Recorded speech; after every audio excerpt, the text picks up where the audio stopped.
Dobar dan i dobrodošli u moj edukacijski videoblog. Ja sam Paolo Zanzerović, a danas pričamo o embotima i tipkalima. U današnjem ćemo nastavku napraviti naš prvi interaktivni program za embota, naučit ćemo očitati stanje tipkala koje se nalazi na embot kontroleru i sukladno tome reagirati. Pa hajdemo vidjeti kako ćemo napisati program.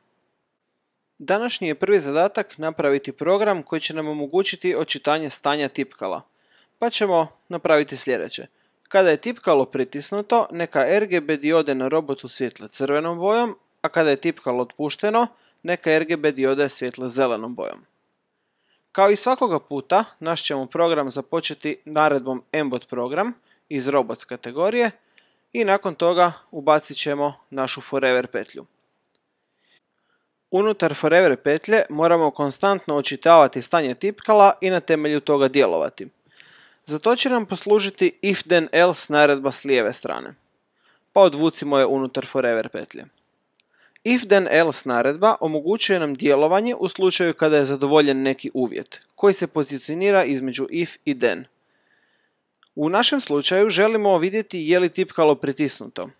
Uvjet je li tipkalo pritisnuto naći ćemo u dijelu robots kao uvjet koji se naziva button pressed, pa onda njega mogu odvući unutar if then naredbe. Budite oprezni, ako želimo odvući ovaj button pressed unutar if naredbe, pozicioniramo ga sa lijevim dijelom, odnosno lijevim špicom ove naredbe unutar ovog šesterokuta. Kada šesterokut unutar if then naredbe pobijeli, tada znači da smo na dobro mjesto pozicionirali button pressed naredbu i možemo otpustiti miša. Zadatak nam kaže sljedeće.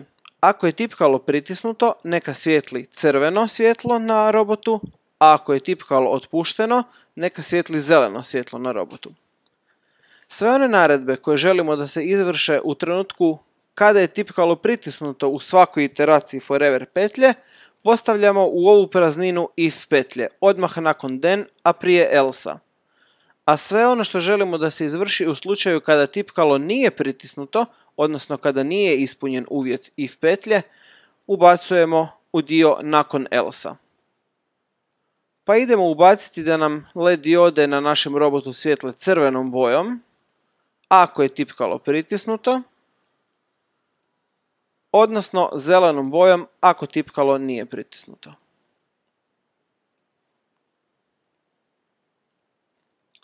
Nakon što ste završili program, uploadajte ga na vašeg robota i pogledajmo što se zbiva. Dok je tipkalo pritisnuto, na robotu svijetli crveno svjetlo, a kad je tipkalo otpušteno, na našem robotu, kako je vidljivo na snimci, svijetli zeleno svjetlo.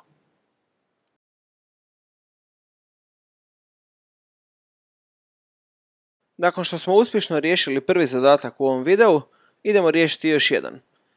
Sada želimo da umjesto da dok držimo pritisnuto tipkalo svijetli crveno svjetlo, a kad otpustimo zeleno, neka se svjetla izmjenjuju svaki put kad pritisnemo tipkalo. Svaki put kad pritisnem tipkalo, ako svijetli crveno, svjetliti će zeleno, a ako svijetli zeleno, svjetliti će crveno svjetlo. Ovaj zadatak možemo vrlo jednostavno riješiti korištenjem jedne naredbe koju još do sad nismo upoznali.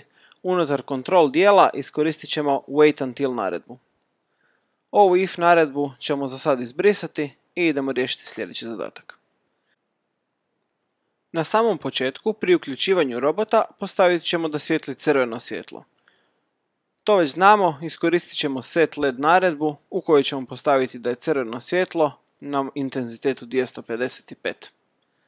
Nakon toga sačekamo dok netko ne pritisne tipkalo na robotu, a to možemo učiniti naredbom wait until iz control dijela, odnosno control izbornika, pa postavimo wait until odmah nakon set LED naredbe.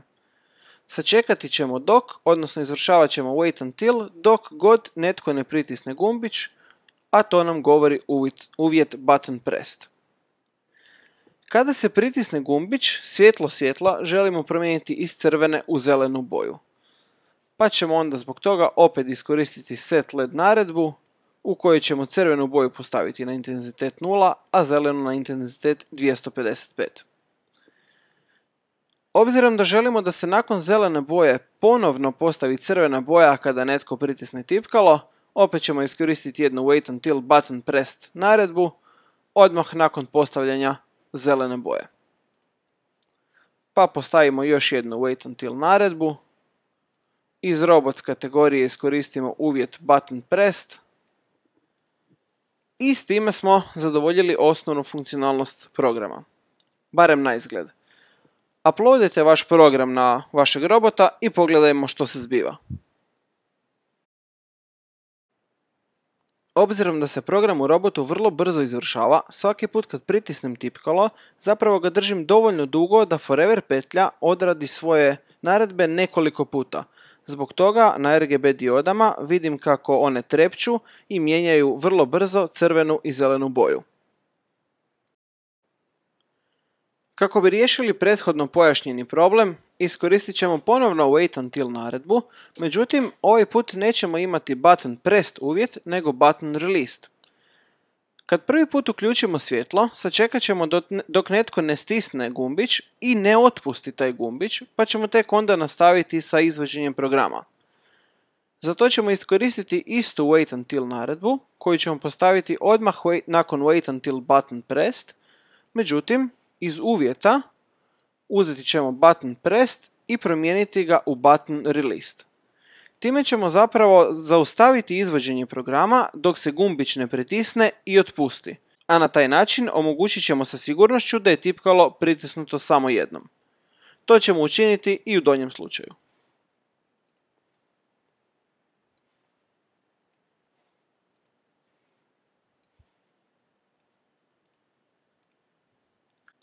Nakon što ste prepravili svoj program i nadodali naredbe koje su potrebne, uploadajte ponovo svoj program na Mbota i pogledajmo što se zbiva. Kao što vidite na vašem robotu, ovim smo dodatkom u programu sa sigurnošću uspjeli napraviti da svaki put kada pritisnemo tipkalo, svjetlo RGB dioda promijeni boju. Ovime smo stigli do kraja današnje epizode, a do sljedeće želim vam puno učenja i zabave sa Mbotima.